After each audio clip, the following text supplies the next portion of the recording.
Abel learned to have faith to worship God. He brought a great sacrifice. It was better than his brother Cain. Enoch, he had a great faith to walk with God. He became famous for those words, and doesn't the Bible say Enoch walked with God? Did it by faith. Wasn't it Abraham who learned to live by faith?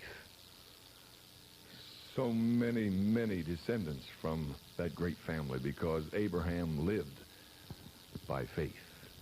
Moses came along and he governed by faith. He didn't want to lead those children of Israel.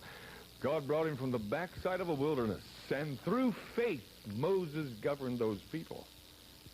And then came Joshua, and he fought by faith.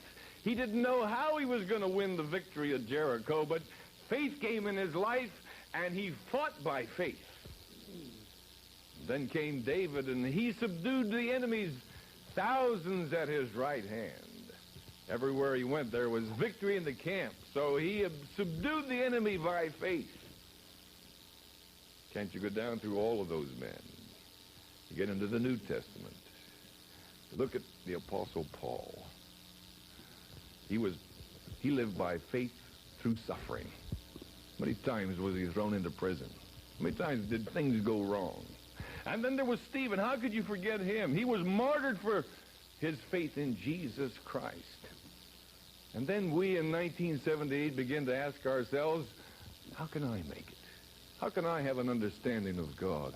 How can I, in the nitty-gritty of living, learn to have a faith? The Bible expresses to us all kinds of people who had the faith for everything they needed in life. So I'm saying to you and to myself today, no matter what our problem is, there's an example somewhere in the Bible that says you can have that faith. Now, in order to get the faith, you have to be clean. Understand God and let him clean up your life today. The Couriers sing one of Neil's great songs in that book. I'm clean. I'm clean. God bless you.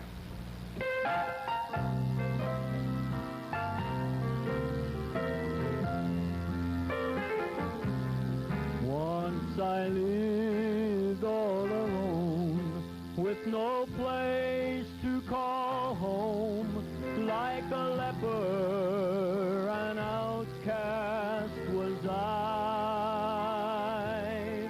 My disease was my sin, for so long it had been. As I went on my way, I would cry, unclean, unclean, untouchable, that's what I am.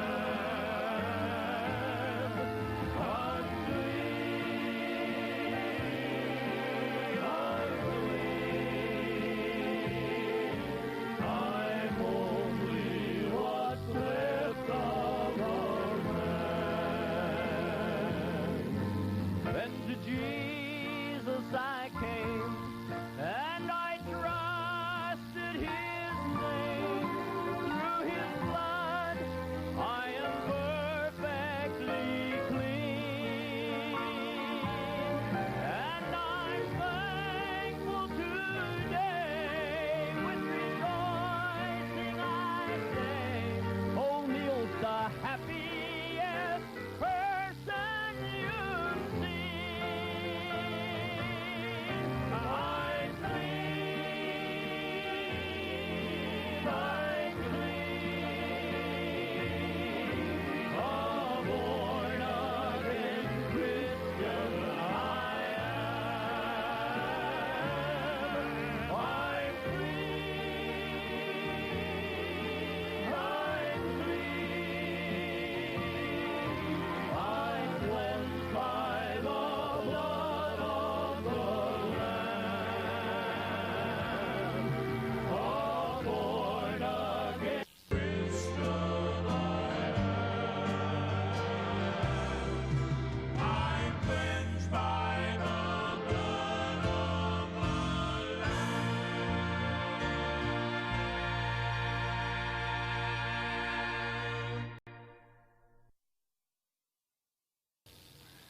We just came back from our beautiful missionary boat cruise. I learned a lot of things about different cultures of living. I got all excited about taking people on their first airplane ride, and then to see the big Britannia ship and watch everybody get on. I think there were over 1,150 people plus about 500 crew members, so we had a full ship.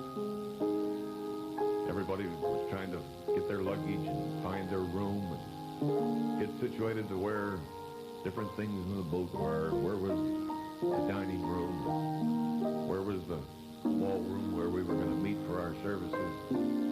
Everybody wanted to know where the swimming pool was. It was exciting. Everybody was running all over the place. And then we went to dinner, and while we were all eating dinner, the boat quietly slipped out of the harbor, out into the open seas. Now, I come to discover the ocean is a big place. From Venezuela back home, it was, at least back to San Juan, was 30 hours without seeing land. Just water. With a big, vast body of water. They told me that it was 27,000 feet deep at certain places. I was amazed. I was in awe.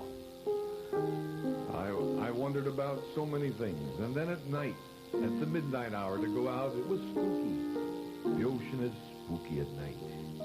Dark and dreary, and you wonder if the boat's going to hold you up. And when you make a little bit of turn or go through the waves, you begin to say, hey, are we going to be safe? Since I've gotten home, you know, life is just, sometimes it's spooky. Sometimes it seems like it's so vast and so big out there. You wonder if it's safe. You wonder how you're doing. Couriers broke down their bus the other day, and I was the one chosen to hitchhike. I watched for 15 minutes everybody fly by me in their cars like, who's going to pick up a hitchhiker? And, you know, then there was one couple that picked me up. I said, you know, I'm in trouble. I need to get to the church.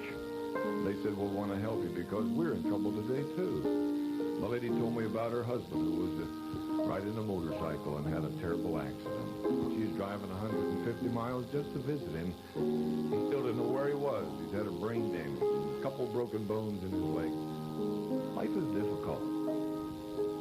I'm thankful today. On the Lord's Day, we can look His direction. We can anchor our soul in the haven of rest. I don't know of a better song that we can conclude with today. As the Couriers gather around with Wislocky, we just sing together. Why don't you join us in our closing moments? I've anchored my soul.